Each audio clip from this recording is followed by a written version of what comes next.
Hello and welcome. My guest today is Dr. Naomi Bugre, who is a lawyer and a human rights activist in Malta. Naomi was sponsored by the US Department of State in Malta to participate in the International Youth Conference, Young Leaders for Tomorrow's Europe.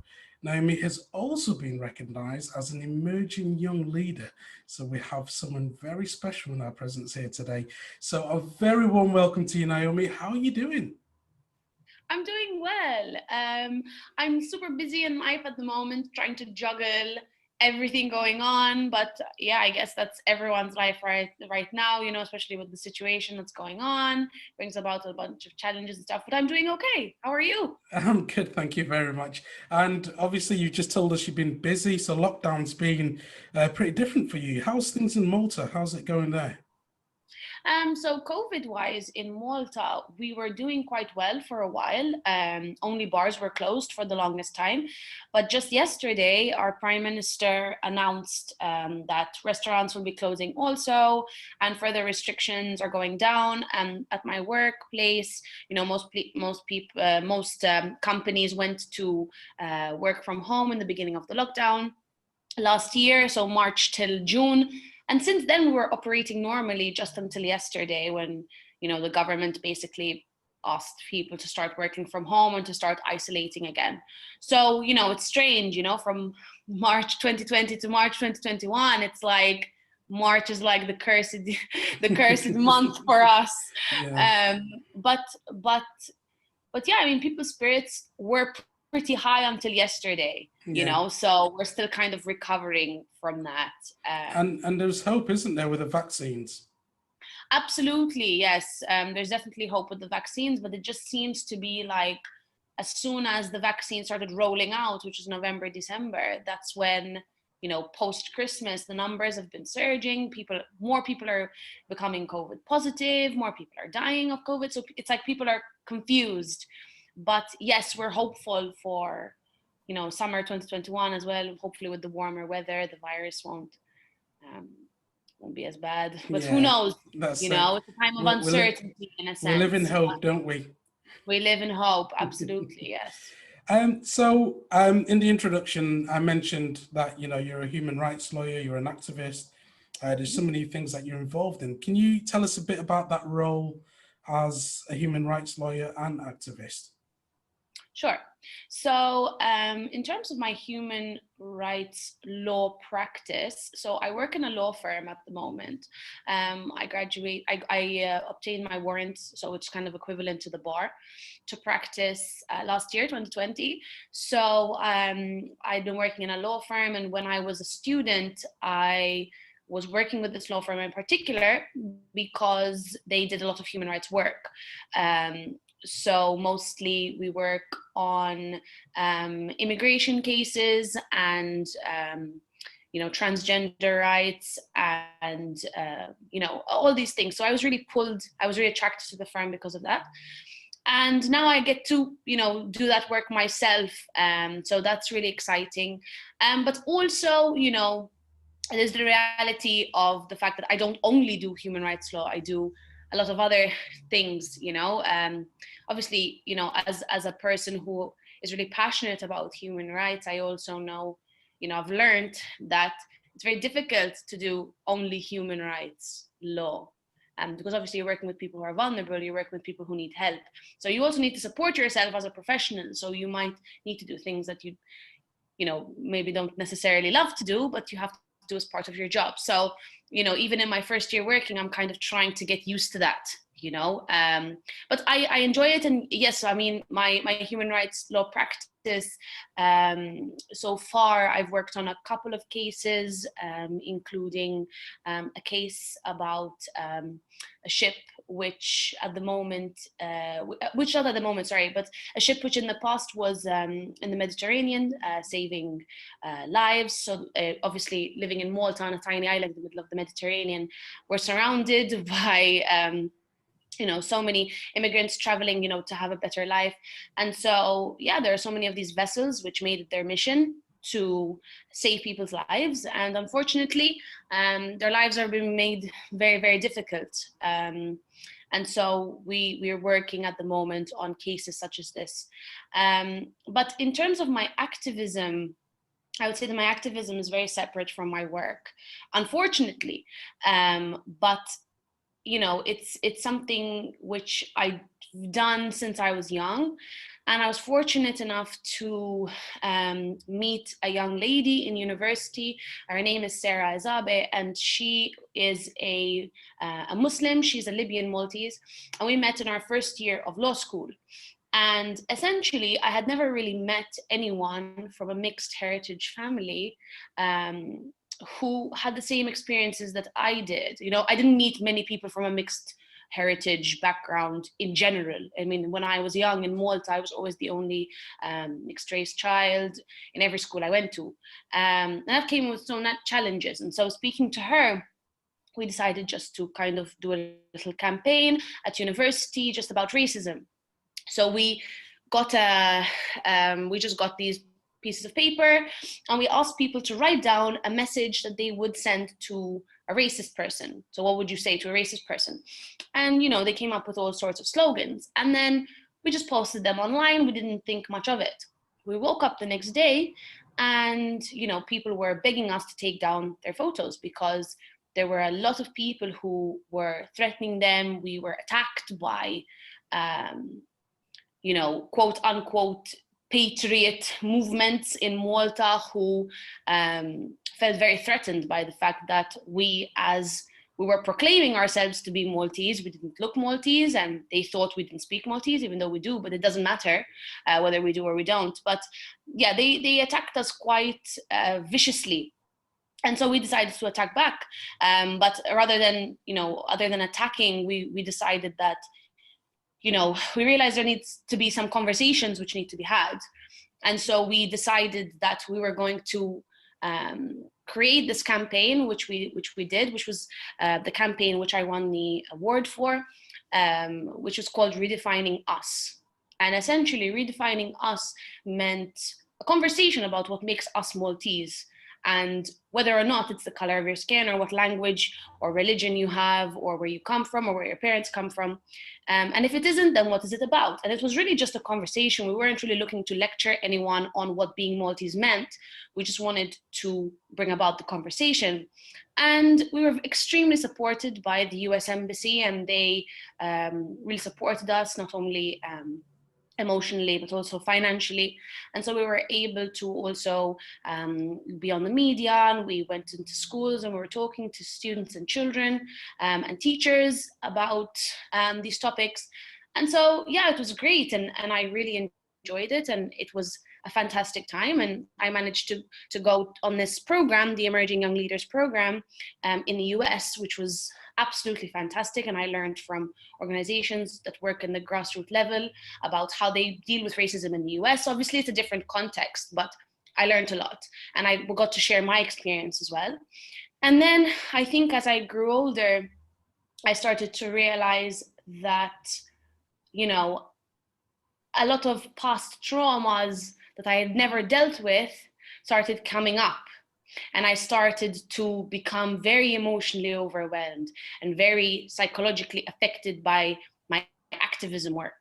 And, you know, just kind of facing, you know, those people that are constantly, you know, attacking you. And it started to become even a threat to my, you know, mine and my family's lives, you know. So that was difficult to deal with. And I decided that, you know, I needed to take a step back, not from activism, but from kind of being in such a public, being so public in a sense, not because I was afraid, but just because I felt like maybe this isn't the best way to have this conversation.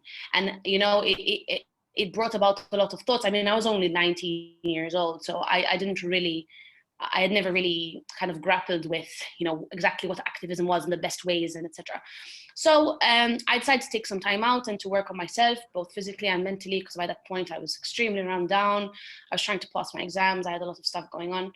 And then I decided that I was going to combine my future career and activism as best as I could. And that's where I am in life right now. So I'm trying to figure out, how to kind of preserve my physical and mental health and myself as an individual, because I felt like for so many years, it was my responsibility as a person of color to always fight for, for equality and for diversity. And I still feel like I have that responsibility, but not in the same way. And I realized that as soon as the activism kind of became who I was, then I was like, I need to take a step back and I need to understand myself better. And I need to come from a place of, of being healed rather than speaking as a wounded person. You know what I mean? So that's where I am in life right now. I'm trying to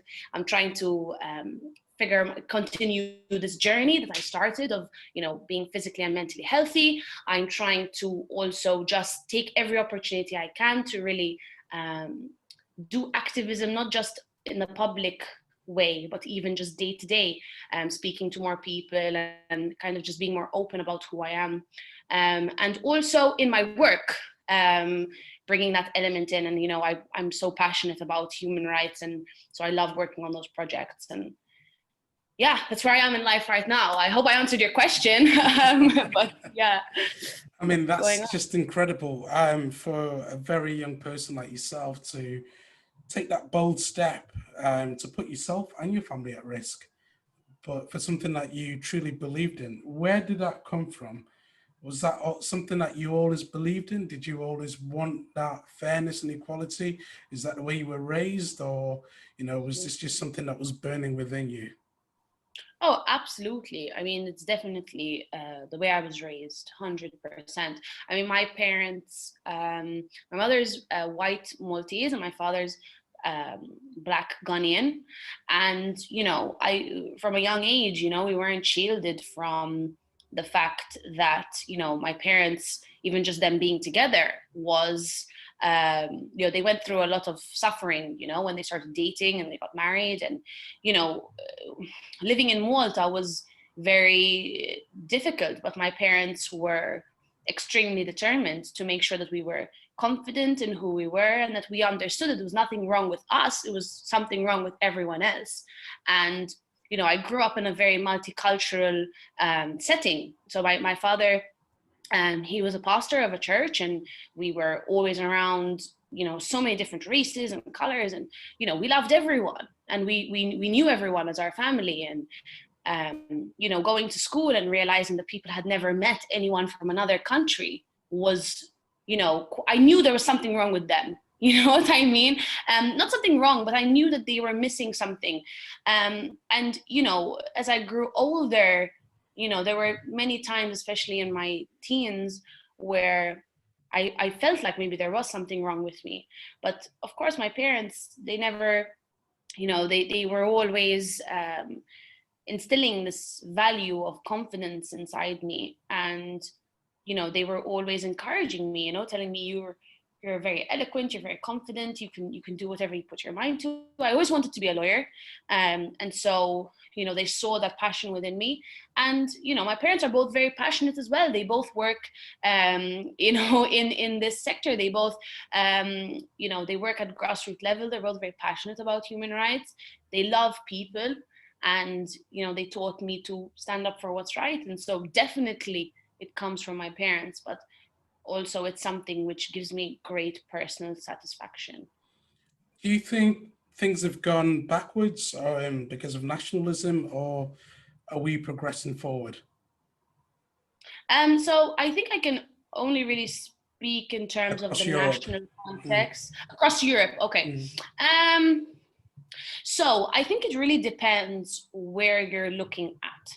So from a Maltese perspective, for example, pre-European Union, so 2000, Malta joined the European Union in 2004. And I remember around 2008, so I was pretty young. There were no people here from other countries, basically. It was mostly Maltese people, or else British people, but they were white, And then around 2008, we started, seeing all these different, multi-society started changing.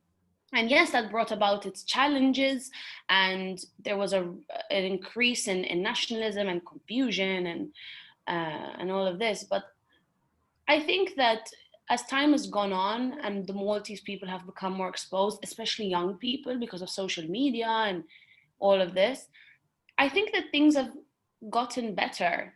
But I think now it's a new time and there are new issues, new problems. I think that it really depends what you mean by have we gone backwards or have we gone forwards. I think in terms of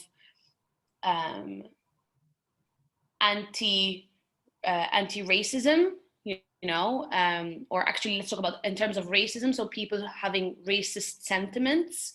I think that just because of exposure to new people, that's gotten better.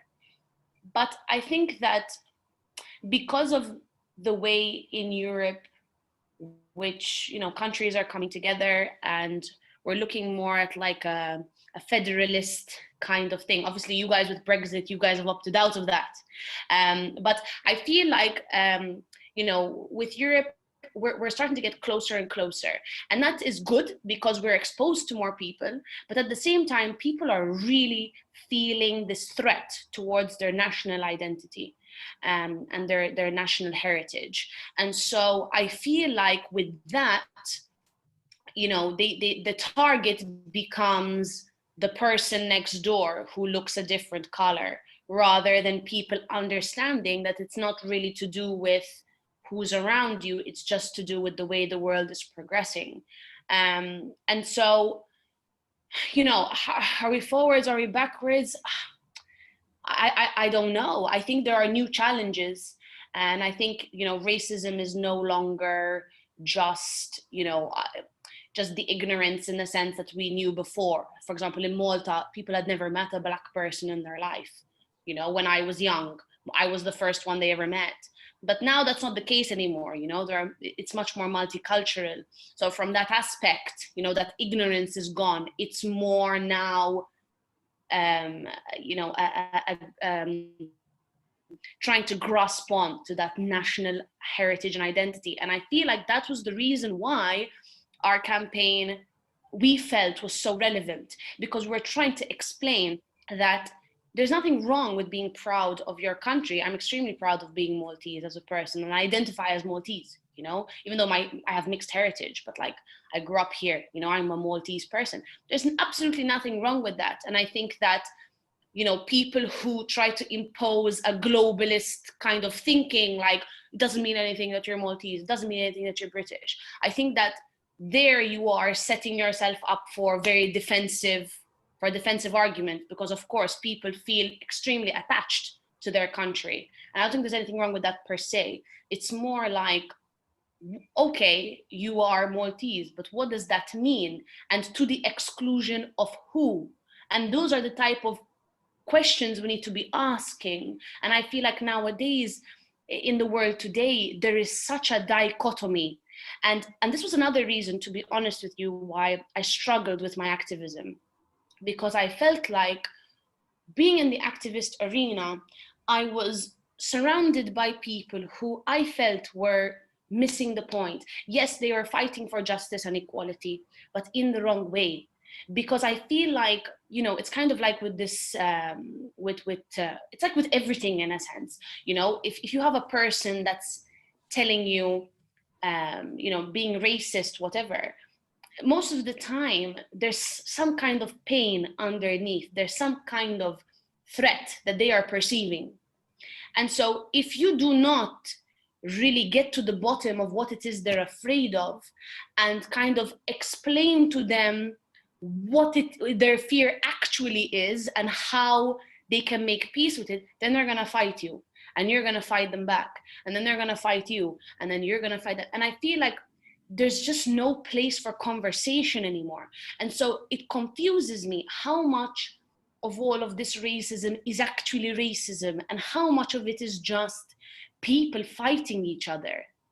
You know, even nowadays, I feel like there are some people who would, and please stop me if I'm going off No, topic. no. Carry on, carry on. I'm just kind of, you know, letting you know what's in my No, head. yeah, You know? I mean, you're making a very good point. You know, it's like self-preservation, and people are more fearful about, their themselves and their future, rather than fearing somebody for the skin of their color. And it's having that conversation, which you're completely right. And I think that's one way of how this conversation can move forward, and this is how this can be Absolutely. resolved. It's by people being frank and honest and just talking. Um, but how do you do that? How do you get, people to the table to talk? Oh yeah, sorry, I just lost you for a second. It's okay. Yeah, and I think that that's the thing, that's the issue, right? It's like there are some people that are wanting to have that conversation, and they say, "Oh, I feel like my national identity, I don't know what it means anymore." And instead of somebody really understanding and explaining, they're getting, "Oh, then you must be racist." And then it starts a whole other argument, which you know what I mean? It's not, we need to be sensitive to what people are feeling. What is the actual, what's the actual thing that they're perceiving as a threat? Because it might not be a racism issue. It just might be they're confused. It's a confusing time in the world. People are moving around, things are changing constantly. And so, some people have adapted to that very quickly, and some people haven't. And by labeling people who haven't adapted for a variety of reasons just racist is downplaying. It's not taking an opportunity that exists for a conversation. You know what I mean? Because I'm sure that, I think, like you said, yeah, I think you summarized it perfectly. I think there are some people who have a problem with someone just because of their skin color. That's probably never really going to go away, unfortunately. And I feel like, to be honest with you, I'm tired of having a conversation with those people, because what's the point? Some people just want to argue, and some people are just dangerous individuals. They are criminals, and they need to be put in prison. That's the reality, and that's why I'm thankful that we have laws which protect us.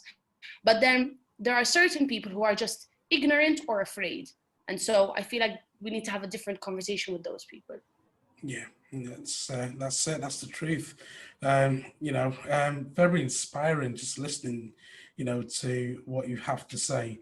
And I think, your message is needed now more than ever before. What are your plans for the future? What can we expect from you, Naomi? Um, I am not sure. I'm not sure yet, and that's the reality of it. I think right now I'm focusing on being the best person I can be to myself and also to people around me. And